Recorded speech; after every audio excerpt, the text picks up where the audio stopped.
This is Physical Video Games Are Dying by Modern Vintage Have you Gamer. ever wondered what the common... I've never watched this dude's stuff before, but I think you've talked about him. Am I falling off of the ledge of the screen there? There we go. I think you've talked about him a bit before, so this is my first foray into this guy's content. Physical games are dying, and we have to start being serious about what's going on in the industry. Now, these so-called physical products that are pretty much nothing but an entire... As much as I would like to, and I do, as much as I would like to rally on the side of physical games, and I generally prefer physical copies. I want physical copies to make a soaring comeback with all the bells and whistles in them. The honest fact of the matter is, and you all see it, man, the digital download thing is just so fucking easy for me. It is a convenience thing. You see how quickly I snag games on Steam or the Epic Game Store. How easy it is for publishers to make games just free on a whim. Oh, this game's free on the Epic Game Store this weekend. This game's free on GOG or whatever. Prime gives out fucking free games now, which I need to check in on those too. The digital download sector of game redistribution has made it really easy to just pile up. I mean, that's a meme, right? That's a meme about Steam. Is what was that? It's like the skeleton weightlifting, and it's like my body is a machine that turns Steam sales into games unplayed. It's a meme at this point. It's easier to download a game than it is to just, or I guess I should say, it's easier to acquire a game via downloads than it is to even play all the games that you get. So in that instance, I have to say that I am a big proponent of digital downloads, but you know, that is the double-edged sword of it all, is the idea that you're only leasing a game for as long as the publisher wants you to have it. In addition to the fact that you don't get all the really cool bells and whistles that used to come with physical games, I remember like the big thing in the Sega Saturn era was working designs. Working designs, putting out even though, and I need to revisit Vic Ireland. I don't know what happened to Victor Ireland. I don't know if he's still in the business. Shit, at this point, I don't even know if he's still alive even. Vic Ireland was an old school. Back in the 90s, there were a few characters in the game industry. There were a few personalities. And Tommy Tallarico of Amico fame was one of those game industry personalities, famous for his soundtracks and whatnot. There were a lot of personalities like that, and Vic Ireland was one of those dudes. As much as fans loved Working Designs games, they were not developers. They were porters. They would localize Japanese games in America. So they never developed anything on their own. They would just localize games and release them here. But people loved Working Designs because they localized those niche JRPGs and other kind of genres that other publishers weren't gonna take a risk on releasing in the American market. Shmups, very Japanese centric shmups and whatnot. Working Designs would be the company that people who wanted to play those games in America would look to and be like, hey, can you guys release this game over here? And they would do it. Lots of really great games that Working Designs put out over here. So people loved them for that, but people also really loved Working Designs because they went above and beyond times 10 on their physical releases. They would put I'm trying to think of what the best example. It's either a Lundra on the PlayStation or Arc the Lad Collection. So yeah, like Arc the Lad Collection came with it was 3 Arc the Lad games, I think, or maybe 4 Arc the Lad games. And Arc the Lad is a strategy RPG, the types of games that you know I get into. That came out in Japan very early on the PlayStation life cycle, the very first one. I have very strong memories of getting a Game Fan magazine, opening it up because I wanted to read a big preview they had over Final Fantasy VII, which hadn't been out at the time. And in their Japanese only, not Japanese only, but games that were coming out in Japan that hadn't been scheduled for American release yet, they had a section in that magazine for that. One of the games that was in there was Arc the Lad 2, and I remember looking at Arc the Lad 2 being like, this game looks cool. Like, why can't this come out in America? This looks awesome. And it wasn't until years later that Working Designs actually did release Arc the Lad 1, 2, and some other Arc the Lad game. I can't remember what. It wasn't, I don't think it was, maybe it was 3. They released it in America. So I was super stoked when I heard that they were finally going to bring Arc the Lad over. But they released it, all the games, and I think a soundtrack as well.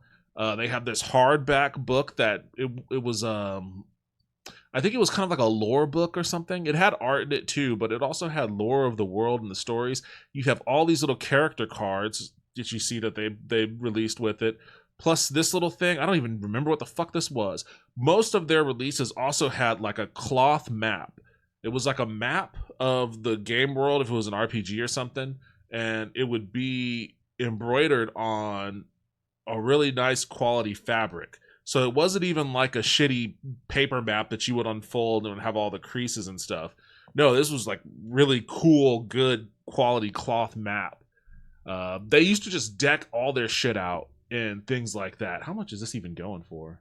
That's what Working Designs was known for. People loved them for that, but people also conversely hated them because of their president, who was Victor Ireland, who was a notorious piece of shit. Just a real shithead. I remember hating Victor Ireland a lot too. I need to revisit that guy and figure out whether I was overreacting as just some diehard nerd or not. But this was like the heyday of physical releases. This is what you would expect from, I mean, maybe not this. This is above and beyond times 10, but even just having like a soundtrack that comes with the game, or some kind of a collectible, even a paper map that folds, is awesome. It's awesome to have that sort of stuff. And as soon as we moved over into digital, like all of this just went away. The collection encompasses 6 discs and 4 games: Arc the Lad 2, Arc Arena Monster Tournament, and Arc the Lad 3. That's what it was. It was Arc Arena Monster Tournament was that other one. The collection also features a documentary disc making of Arc the Lad, which includes exclusive interviews with Victor Ireland, then president of Working Designs. It comes with a leather-bound 150-page full-color instruction booklet. Oh, so this is the instruction manual? God damn. It's a fancy-ass instruction manual. Full color. It also includes an omake box, pronounced omake, Japanese for extra, which features cardboard miniature standees of all 22 characters, 4 analog stick covers. Okay, cool. So, that's what these are. That's what these circle things are. Those are analog stick covers. With either Arc Elk Alec and the Arc the Lad emblem, and a memory card case featuring Arc's face. Okay, that's what this is. Had to pointlessly be leather.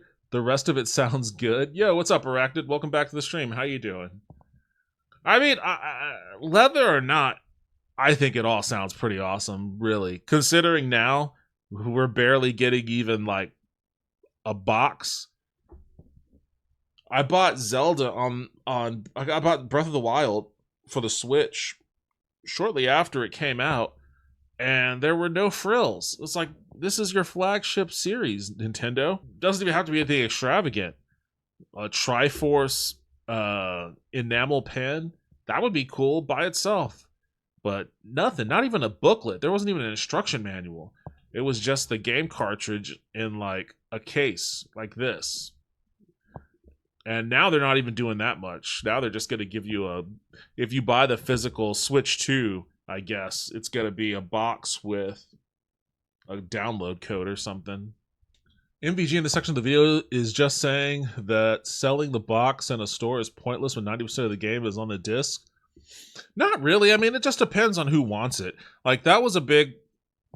that was like a kind of a big point of contention in the era where I worked at GameStop, right?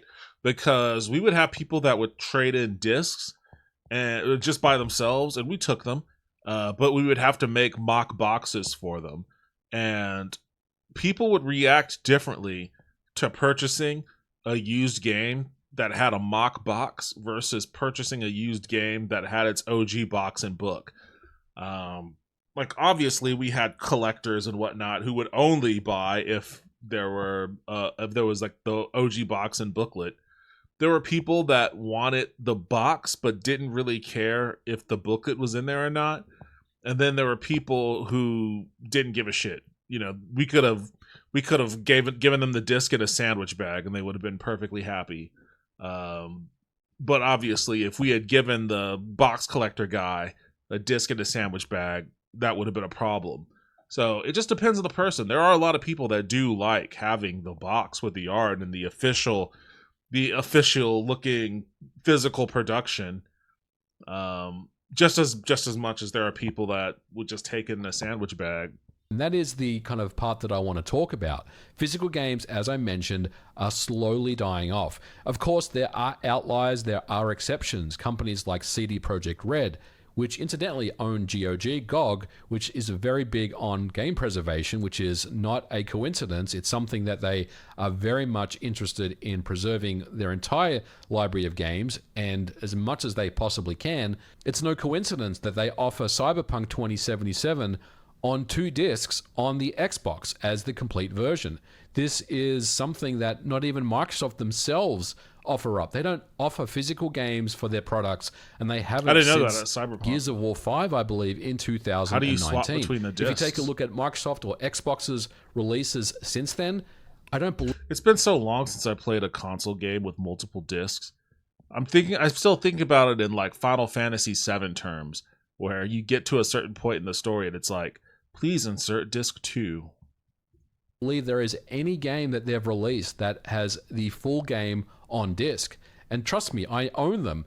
I own Indiana Jones. This game released at the end of last year. It's not the full game on disc. It requires a mandatory download. In fact, I believe it's only a small portion of the game on disc, and they are very clear in the fine print about what you need to do in order to play this game. A game such as Starfield, which I enjoyed my time with Starfield, I own the Collector's Edition. That's a code in a box. Even though the Collector's Edition itself is kind of cool, it doesn't come with the full game. Microsoft Flight Simulator 2024, another game that I'm a big fan of. I totally get into dad mode when I play Flight Simulator. Big fan of that game. Does not come. Have you seen, I don't know if it's just in London, but there's like this really cool Microsoft Flight Simulator cockpit sort of thing that I guess they use to train real pilots, and it has all the hydraulics and like the window screen is like the game screen, so it looks and feels as if you're flying a real plane, and it has all of like the switches and stuff that you would need. It is how they use to train to pilots and stuff. It looks fun, and it was the only time, like, I've known about this whole flight simulator to aviation pilot specialist pipeline for a while, and I've never cared about it. But watching people do that was the only time I was like, should I buy Flight Simulator? Should I buy Microsoft Flight Simulator and try to learn how to fly a plane? I think the answer to that question is no, but the thought crossed my mind. But Sony still has its own issues. The first thing, obviously, is offering up an additional Blu-ray drive that requires an internet connection aside. We're slowly starting to see other publishers that don't have the complete editions on disc. Ubisoft is a great example. Just this year, Assassin's Creed Shadows was famously criticized for not having the complete game on disc that required a mandatory internet download in order to complete its installation. Last year, I picked up Star Wars Outlaws. Again, on the back of the box and on the front, it is required to have an internet connection to download and complete the installation. I feel like that should be illegal. Because then, like, what do you... I guess it's not technically any different than, like, buying a game and then having to redeem a code to download the game. But there's just something a little extra sleazy feeling about having, like, a Blu-ray disc that says it's the game, and then you pop it in to play it, and it's like, oh, by the way, it's not the game. You still have to download more. Like, there's just something weird about that. I don't like that. And I guess maybe it's not too dissimilar from a day one patch, I suppose. Although you use, I don't know, it's been a while since I've played a console game at this point. Used to be that you can skirt the day one patch if you wanted to. But I don't know. It just seems like all of these practices are becoming way too common. And there needs to be some kind of standard for what gets counted as a full release. Like some kind of consumer advocacy backed standard for when you purchase a product, there's a certain level of completeness that the consumer needs to be guaranteed without having to have additional support. I mean, it would be literally like, oh, I just went to Honda and I bought a Civic, but it doesn't have 2 of the 4 pistons in the engine. So before I could drive my Civic home, I have to order the other 2 pistons, and then have them install them so I can drive it home. Which I guess, if I really wanted to make the case, I do this thing where I debate against myself all the time. I'm my own counter advocate. I guess that's not too dissimilar than ordering a car before it's even been manufactured, right? There are people that do that. They get excited about a new model of a car and they just buy it. They have to wait for the car to get put together. Although there are laws against that. And I remember reading about that during the whole Amico debacle. Like, a company can't sell a product that it doesn't actually have put into production about, I forget the time frame. It's like a couple months before or a couple months after purchase. The purchaser has to have the product in their hand. I don't know. I forget all those weird arcane rules and laws, but I don't know. I guess I could talk myself into either side of this if I really wanted to. But the underlying point is it still feels scummy to have a disc that you paid $70 for and you put it into play and then you still have to... It's not the full game. It's not the complete thing. Like, what if you're really broke and you had a choice? Pay your internet bill or buy Mass Effect 5? And so you're like, you know what? I could do without my internet for a month. I'm going to go buy Mass Effect 5. And then for that month of no internet, I'm just going to be in the world of Mass Effect. So you kill your internet, you go buy Mass Effect, you pop it in, and it says you need an internet connection to finish downloading the game. Like, that's a real Twilight Zone kind of Kafka-esque situation. My issue is when say a rural parent buys their kid a game and they have shitty internet and it takes the kid a day just to install the game. That's a thing too. That's a thing too. Of course, on the Nintendo Switch 2, things are a little more complicated with the game keycards, and this is obviously something that is causing a lot of outrage amongst various people in the community. Look, at the end of the day, if you're someone that buys physical products, you may not even realize what you're getting when you pick up a Switch 2 keycard game versus a regular physical game. But when it comes to game keycards, not only do you require a pretty large download, you also will most likely require a micro SD expansion card because a lot of these games exceed the maximum capacity that Nintendo has offered with their game cards, which is 64 gigabytes. But this is not always true, and this is where I think a lot of the frustration is currently at. It's unlikely that Nintendo is offering any other game cards outside of 64 gigabytes, and this has been reported by various outlets. And in the situation where there are third parties that are providing games that are far less than that 64 gigabyte size capacity, it means in order to reduce cost, they've resorted to using a game keycard, which has confused a lot of people. And although game keycards do offer you the ability to resell those games if you would choose to do so, it still means this is not a physical game in any capacity. It's essentially just a physical product. And this is what's causing a lot of the frustration and a lot of the confusion around what Nintendo is doing for the Switch 2. Game sizes are getting much larger. And if we're at the point now where at launch, we're seeing games that already exceed that 64 gigabyte capacity, then we can only assume in 2 years from now, when we're kind of, in the first third or halfway through the Switch 2's life cycle, it's going to be a lot larger. Games that could potentially exceed 100 gigabytes may be possible. We've heard about games such as Call of Duty making their way to the Nintendo Switch 2. You can be rest assured that that is going to be a massive download. And it just seems like that hardware makers and publishers cannot keep up with the size capacities of the games that are being developed right now. They're doing their best to try to mitigate it as much as they can. They could. But ultimately, I think they're fighting a losing battle. And for me, it's a very sad thing to see physical media slowly starting to die out. Of course, there's going to be companies out there that continue to make physical games. I certainly work for one of them, CD Projekt Red. They're going to always kind of push physical games that they are making themselves, and things like GOG. So physical games are definitely on the way out, and it's a very sad thing. I've grown up playing video games all my life. I've collected video games for many years. Those that collect video games are probably wondering what they're going to be doing in the future. And think of it this way, like we talk about retro video games from like 25 years ago, right? Or Champions 30 Norath. years ago. I forgot you go about to that conventions, game. you go to secondhand stores, you see all these old video games on the shelves. What's the market going to look like 25 to 30 years from now? A lot of these games will not be available for you. Some of them will be partial downloads. Hopefully they'll still be available to you to download and install onto your PlayStation 6, 7, 8, 9, whatever's available at that time.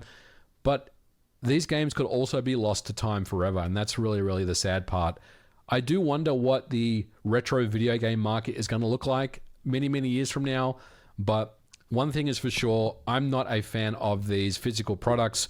I've never liked them. I don't like game keycards. I don't like codes in a box, and I don't like games that have, Was he wearing glasses before? I don't think he was wearing glasses before. No, he wasn't wearing glasses before. I don't know what happened with the glasses switch. I don't think he was wearing glasses before. No, he wasn't wearing glasses before. Okay, where the fuck these glasses come from? He's throwing me for a loop now. Half the game on disc and the rest requires a download. I think it was like a real gaslighting situation where it was like, did he always have glasses and I just didn't notice? No, he just randomly popped them on. It's just a lazy practice.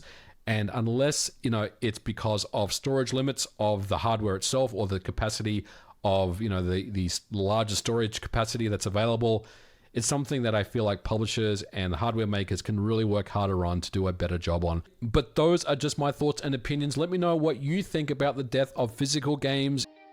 I don't even buy games at 60, and they decided to raise the price to 70, from a price to 70 to fucking 80. Bro, I straight up just play the same handful of games over and over, lol. I get what you're saying, though. I'm with you, Toaster. 40 is as high as I'll go, and that's still rare for me. It takes a lot for me to drop more than $40 on a single title, but I'll do it if I feel like it's worth it. Less than once a year rare. Oh, I 100% skip Switch 2. Fuck that noise. Yeah, I don't have any interest in a Switch 2, and especially now that I'm hearing all this stuff about these product cards and shit like that. I don't know if I want to. I took a survey. I took a Nintendo survey. I think sometime last week too, where they were asking people about physical media. It was Nintendo asking people their opinions on physical media, and I answered it. I was like, I'd rather buy physical media, and they were like, well, in the previous question, when offered the choice between physical and a digital download as a gift, why did you choose physical? And I was like, I don't want to have to fucking play tech support. Like, most of the time if I'm giving a game as a gift, I'm giving it as a gift to my nieces and nephew, and I don't want to have to play tech support to my brother, my sister, or my parents about how to activate or redeem a product code for a Switch game that I've never played. I don't know what the Switch UI looks like. or the Switch 2 UI looks like. I don't want to have to deal with all that. I want to give the game as a gift and then just wipe my hands of the transaction. Put the cartridge in the little thing, and then you'll know what's good. He'll know where to go from there. That's the best possible gifting scenario. And having to deal with all of this shit, especially like during Christmas over the phone, kids are excited. My parents have my brother and sister have no idea what the fuck to do, and they're asking me, how do we install this? I don't want to do that. I don't want to deal with that.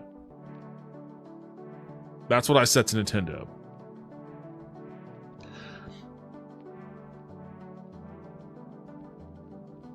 And I wanted the new Metroid. I'm so mad about that. Lol. I haven't seen anything about the new Metroid. Apocalypse Now, lol. Yeah, what's up, Kelly? Welcome back to the stream. How you doing tonight? If we're halfway through the Switch 2 life cycle in 2 years, that's a problem. Halfway through the Switch? What makes you think we'll be halfway through the Switch 2 life cycle in 2 years? And that Cyberpunk box looks great. The whole package. Yeah, that looked cool too. And I like the Starfield collector edition with the little thing in it too, but like he said, that didn't have a game disc. It was just a collector's thing. You know, it's kind of funny that my physical game collection just kind of grinded to a complete and total halt in the PS4 era. And that's kind of a bummer, because I do like, every now and then I'll look over there. I see a few games. I have over there. And I like that. And at some point I will play them again. But even if I don't, I still like having them.